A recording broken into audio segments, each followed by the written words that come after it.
এরপরে প্রশ্ন হলো সিগারেট খেলে 40 দিন নামাজ রোজা কবুল হয় না, এটা কি হাদিস দ্বারা প্রমাণিত?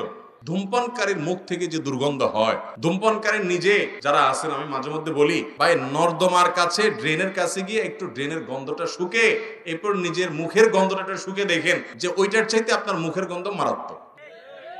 আমি একবার ঢাকার এক হাসপাতালে মসজিদের পাশে সালাত আদায় করতে দাঁড়াইছি, আমার পাশে একজন দাঁড়াইছে, তার শরীর থেকে যেই গন্ধ, আমি চিন্তা করলাম এই লোকটাকে কিছু একটা বলা দরকার, কিন্তু বললে মাইদ্যেরও খাওয়ার ভয় আছে।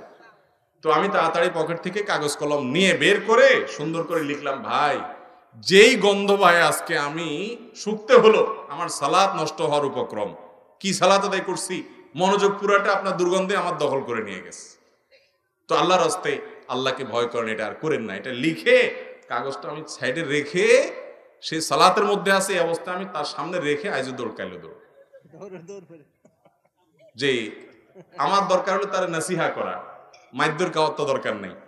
তো নাসিহার কাজ তো হয়ে গেছে, লিখে দিয়ে আসছে। ভাইরা আমার, যারা ধূমপান করেন তাদের মুখে এরকম বাজে অবস্থায় তৈরি হয়। পৃথিবীতে ক্যান্সার এখন এত ব্যাপকভাবে ছড়াইছে, আমাদের দেশের কথা যদি আপনি বলেন, ঘরে ঘরে জনে জনে এখন পরিবারে পরিবারে ক্যান্সার।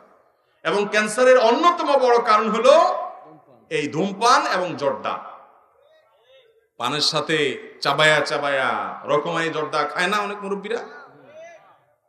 ইবনে মাজার একটি বর্ণনা আছে, সেটি হলো যদি কেউ মাদক সেবন করে, মাদক গ্রহণ করে এবং এর ফলশ্রুতিতে সে নেশাগ্রস্ত হয়ে যায়, 40 দিন যাবত তার সালাত কবুল হবে না, ইবাদত কবুল হবে না।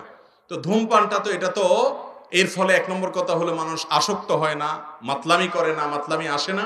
দ্বিতীয় কথা হলো যে ধূমপান এমনিতে নাজায়েজ এবং গুনাহের কথা, সেটা নিয়ে কোনো সন্দেহ নাই, কিন্তু এটা এরকম না যে এটাকে মাদকের মধ্যে ফেলা যায়। এবং এর কারণে আসকারা হাদিসে আসছে, শুধুমাত্র শারিবাল খামার না, মানে শারিবাল খামার বা আসকারা, পদ পান করলো এবং নেশাগ্রস্ত হয়ে গেল, তার 40 দিন ইবাদত কবুল হবে না। অতএব ধূমপানকারীর জন্য এটা প্রযোজ্য না, কিন্তু এর মানে এই না যে ধূমপান করা জায়েজ কাজ বা গুনাহ হবে না, এটাও অবশ্যই না জায়েজ এবং গুনাহের কথা, নোংরা একটা জিনিস। এই ধূমপান, বিষপান লেখাই আছে যেটা স্বাস্থ্যের জন্য ক্ষতিকর, তারপর আবার পয়সা দিয়ে কিনে খাই। আল্লাহ তাআলা আমাদেরকে বুঝার তৌফিক দান করুন। এই নোংরা জিনিস খাওয়া যাবে না ভাইরা। কিন্তু 40 দিন ইবাদত কবুল হওয়া না হওয়ার যে হাদিস, সেটা এই ধূমপানের ক্ষেত্রে ফিট হবে না। অনেক রাত হয়ে গেছে, আর দরকার আছে দিলে তো সারা রাত দেওয়া যাবে যেগুলো আছে। তো আপনারা অন্য কাজ সারেন না, অন্য কাজ না, আপনি ওই যে ভাই আছেন, ভাই কথা বলবেন, অন্য আলেমরা আছেন। হ্যাঁ আচ্ছা, আর 2-4টা আমি বলি, এরপরে আমি ছেড়ে দিব, কারণ গভীর রাত পর্যন্ত মাহফিল, এটা সুন্নাহ বিরোধী কাজ। আমি সব জায়গায় এটা বিরুদ্ধে বলি, আবার দেখা যায় যে কোরআন সুন্নাহর কথা বলে, সহিহ হাদিসের কথা বলে আমরা এটার উপর আমল করতে পারি না। আমি ওই যে ময়মনসিংহ ত্রিশাল আমাকে এক জায়গায় মাহফিল নিয়ে গেছে, আমার চুক্তি ভাই 10টার ভিতরে আমার এই মঞ্চ থেকে নামাই দিবেন। আমার 10টা পরে আয়েশা বলতেছে, হুজুর আপনি এবার একটু খাওয়া দাওয়া করে রেস্ট করেন। আমি কেন, আপনার সবাই শেষে যাইতে হবে তো আমরা ডেকে নেব। ঠিক 11টার পরে আসছে আমার ডাকার জন্য। তো ভাই এটা তো কোনো সহি পদ্ধতি হলো না। সুন্নতের আমল যদি আমরা না করি, দুনিয়াতে কি করবে?